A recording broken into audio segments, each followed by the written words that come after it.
దేశానికి అన్నం పెట్టే రైతన్నలను జైల్లో పెట్టినటువంటి చరిత్ర రేవంత్ రెడ్డికే దక్కుతుందని మంతిని మాజీ ఎమ్మెల్యే పుట్ట మధుకర్ ఆరోపించారు. బీఆర్ఎస్ పార్టీ రాష్ట్ర వర్కింగ్ ప్రెసిడెంట్ కేటీఆర్ పిలుపు మేరకు లగచర్ల రైతులను రేవంత్ సర్కార్ నుంచి కాపాడాలని, రేవంత్ సర్కార్కు కనువింపు కలిగేలా చూడాలని కోరుతూ మంతిని పట్టణంలోని డాక్టర్ బిఆర్ అంబేద్కర్ విగ్రహానికి పుట్ట మధుకర్ వినతి పత్రం అందించారు. డాక్టర్ బిఆర్ అంబేద్కర్ గొప్పగా రచించిన భారత రాజ్యాంగాన్ని కాంగ్రెస్ ప్రభుత్వం అపహాస్యం చేస్తుందని ఆయన విమర్శించారు. రైతును రాజుగా చూసే ఈ దేశంలో రాష్ట్రంలో 35 రోజులుగా బెయిల్ రాకుండానే ఏదో సాకు పెడుతూ రైతులను జైల్లో పెట్టించారని, రైతుల చేతులకు బేడీలు వేసి చిత్రహింసలకు గురి చేస్తున్నారని ఆయన ఆవేదన వ్యక్తం చేశారు.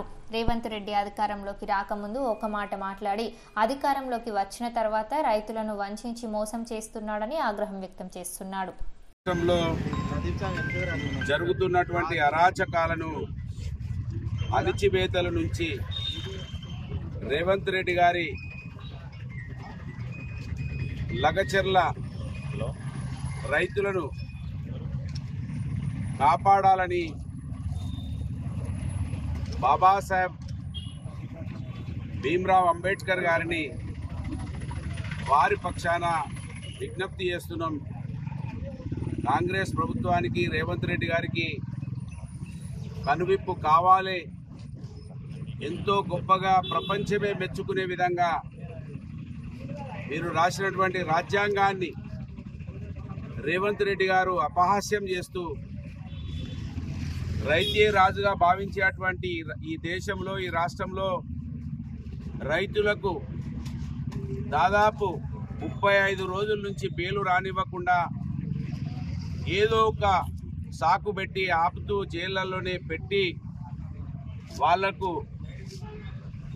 చేతులకు బేడీలు వేసి చిత్రహింసలకు గురి చేస్తున్నటువంటి ఈ విషయాన్ని మీ దృష్టికి తీసుకొస్తా ఉన్నాం.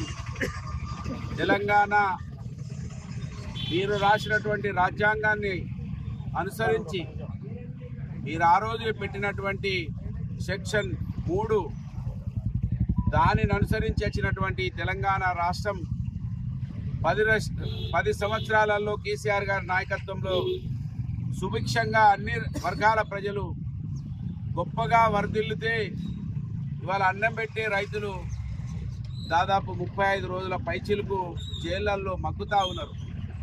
మేము మా భూమి మీద ఆధారపడి బతుకుతున్నాం, అది పోతే మాకు దిక్కు లేదని విన్నవించుకుంటుంటే వాళ్ళ విషయాన్ని వినకుండా భూసేకరణ అనే చట్టం కూడా మీరు రాసిన రాజ్యాంగంలోనే ఉంది. ప్రభుత్వాలకి భూములు అవసరం ఉన్నప్పుడు దానికంటూ ఒక పద్ధతి ఉన్నది, భూసేకరణ పద్ధతి.